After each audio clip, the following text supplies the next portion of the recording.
So on Christmas night, the Houston Texans only scored 2 points versus the Baltimore Ravens. They lost to the Baltimore Ravens 31-2.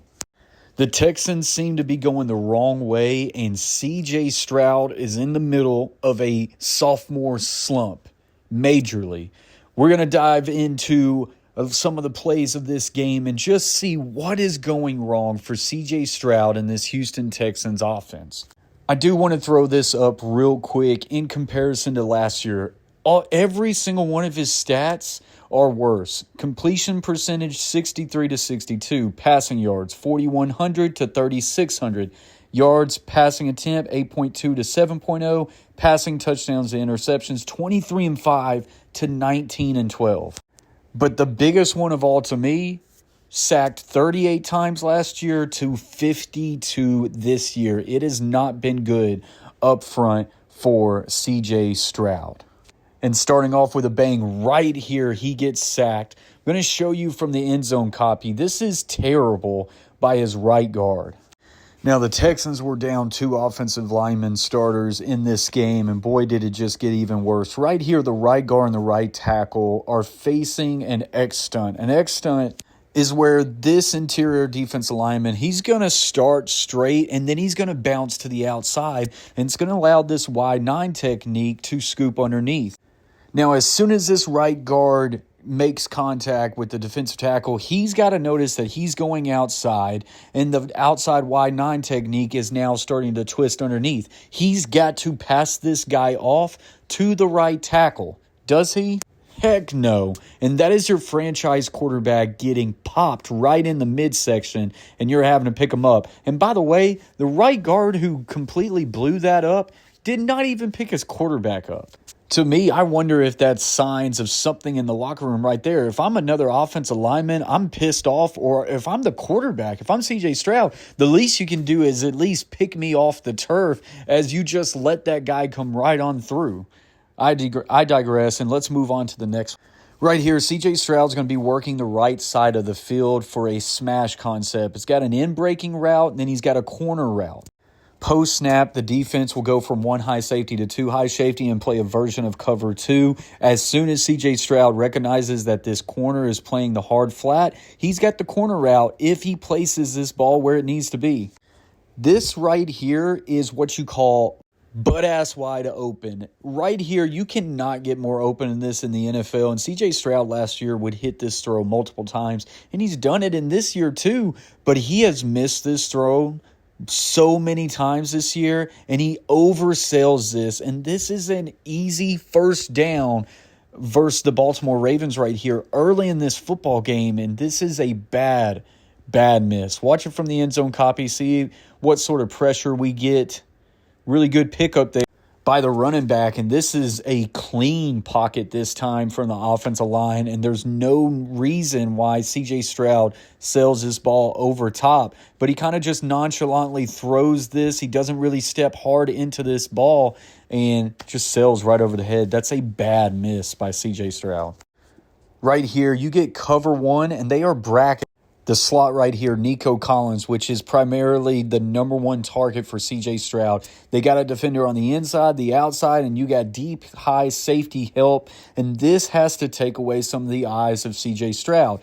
But so he's going to go to his check down, which is what he's supposed to do. But then he overthrows the check down, which would have been wide open. This late blocking route where you chip and then you just release to the flat. We're talking about 15, 20 yards right here. Cj Stroud has to find a way to be able to get the ball out of his hands to this tight end. I know you're getting pressure right here, but that's a layup, and Cj Stroud is missing that. Whether you want to blame it on the pressure or not, Cj Stroud has to make that throw.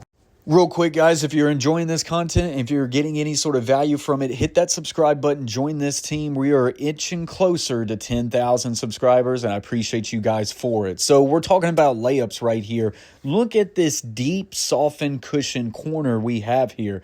We're almost getting a version of 3 high safety look, but this corner is so far off that it is a layup just to quickly throw an out-breaking route and get ahead of the sticks right here. Stroud tries to do just that, But this ball is just, man, it is missed. Throws it way too far outside, and for whatever reason, we've seen this time and time again. Pocket is clean in this scenario, but he's still kind of fading a little bit more back rather than stepping up and climbing into this throw. Is this where you're starting to feel the pocket collapse, even though it's not? Is that a result from being sacked so many times, 52 times on the year? Could be, but this is a throw, once again, that you've got to make, and that is a really bad miss, and it just creates you now in 3rd and long situations.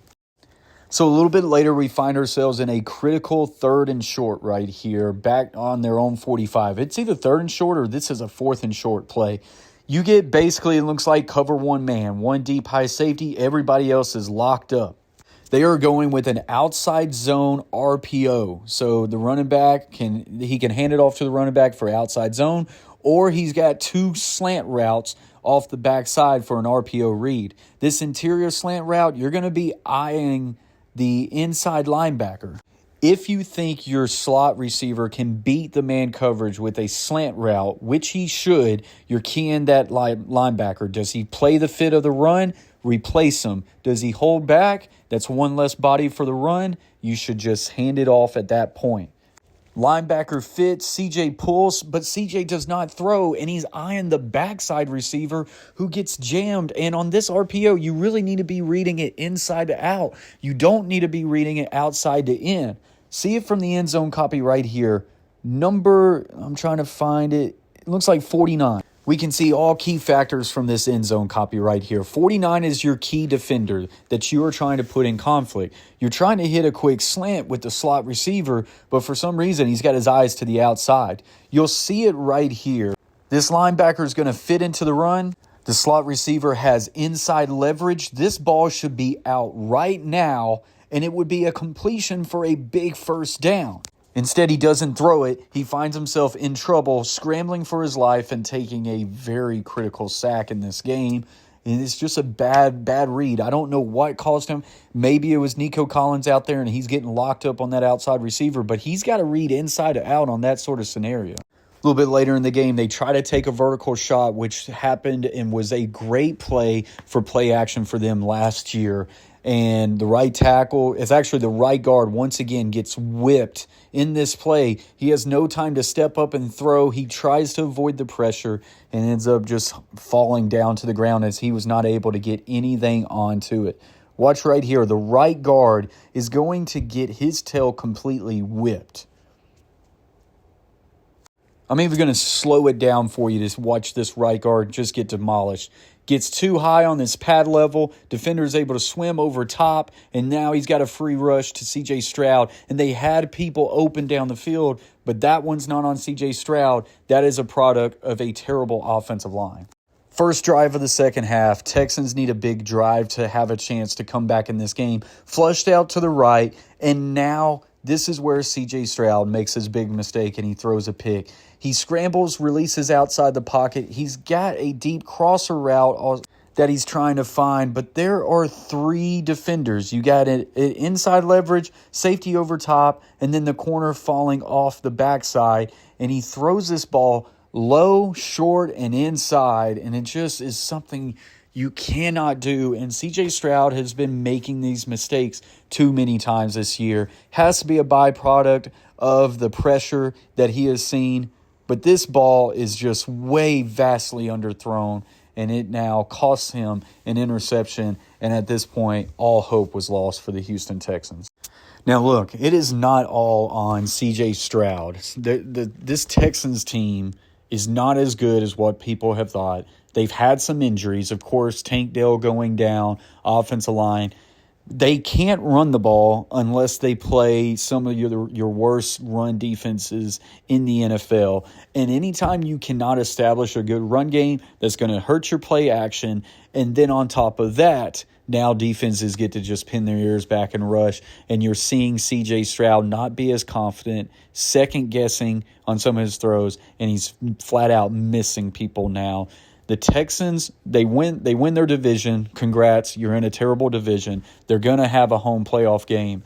they've got to find a way to remedy this and find a way to win a football game in the postseason, because as of right now, it's all going in the wrong direction.